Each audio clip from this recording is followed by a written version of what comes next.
Jessica Brockie, mère de 2 enfants et épouse de Jeremy Brockie, un footballeur néo-zélandais, avait accepté de porter le bébé de Beck Arena, une amie de longue date. Cette dernière s'est tournée vers Jessica quand elle a appris qu'elle était atteinte de fibrose kystique. Quelque temps plus tard, cet espoir avait viré au drame quand Beck est décédé des complications inhérentes à sa maladie. Elle n'aura jamais assisté à la naissance de son propre enfant. Beck Arena est morte avant de voir son bébé quand elle a annoncé la future mise au monde de son enfant. Beck a exprimé sa joie envers son amie qu'elle avait décrite comme altruiste. Ainsi, la reconnaissance de Beck et de son mari Gareth envers Jessica s'était exprimée sans commune mesure. Mais il n'était qu'une question de quelques mois avant que les événements ne prennent une tournure tout à fait déchirante. Comme rapporté par le Daily Mail, Beck est morte de fibrose kystique dans les mois qui ont suivi la joie de la famille Arena et Brockie. En dehors des problèmes de santé, il semble par ailleurs que l'infertilité est à la hausse à cause d'un certain nombre de facteurs. L'altruisme de Jessica Brockie. Jeremy Brockie avait quant à lui exposé à quel point il était fier de sa femme pour avoir investi son temps et son corps pour ses amis de longue date. C'était un tel plaisir d'être impliqué dans un si beau voyage et j'étais si heureux que nous puissions le faire avec autant de solidarité. Pouvoir aider une famille telle que celle-ci est tellement gratifiant, avait-il exprimé. Après la naissance du garçon, Jessica avait de son côté rendu un hommage poignant à son amie en la remerciant de cette inestimable aventure et de lui avoir permis de parcourir ce bout de chemin. Par ailleurs, afin que les coûts liés à l'éducation du bébé soient couverts, une personne proche de Gareth a créé un compte GoFundMe dans lequel on peut lire « Beck n'a jamais été du genre à parler de ses épreuves ou à demander de l'aide. Elle combattait cependant des complications personnelles plus grandes que ce qu'on pourrait véritablement imaginer.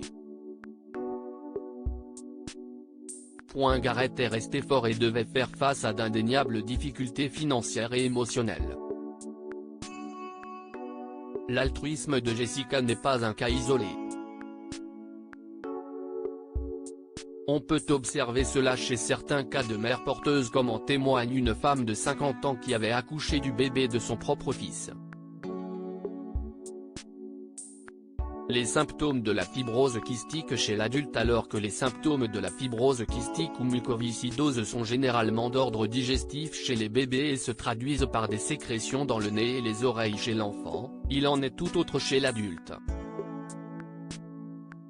Comme indiqué par le docteur Natacha Remus en charge du centre de référence de compétences de la mucoviscidose du CHI de Créteil, la maladie touche presque tous les organes chez l'adulte. Cela se traduit par les symptômes suivants, des troubles oraux qui se manifestent par des sécrétions dans le nez ou les oreilles.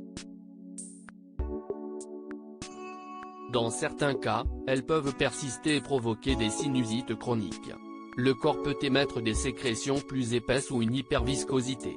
L'insuffisance pancréatique responsable de difficultés digestives dont de sérieuses diarrhées.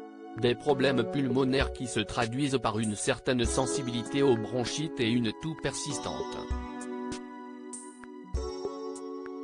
Cela peut même aller jusqu'à une insuffisance respiratoire chronique pour les stades les plus évolués. Perte de sel quand le patient sue, adulte ou enfant. Il doit par conséquent boire davantage, ajouter plus de sel dans son alimentation. La cirrhose hépatite. 40% des patients concernés. Des problèmes de fertilité, chez l'homme, il s'agira d'infertilité tandis que chez la femme d'hypofertilité.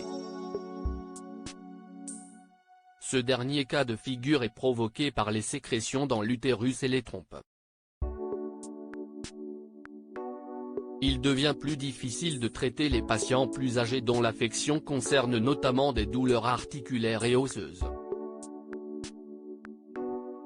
Par ailleurs, le cœur peut être touché par la fibrose kystique quand il s'agit d'un cas au stade évolué.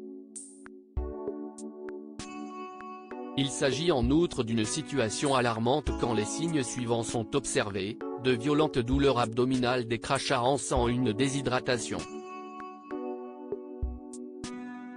Celle-ci étant plus manifeste lors des périodes de forte chaleur, un arrêt des selles, une altération rapide de la fonction respiratoire, des vomissements de sang. Découvrez à ce propos, l'histoire de Daniel James Lacey McInerney, un jeune homme de 21 ans atteint de fibrose kystique qui a battu le coronavirus.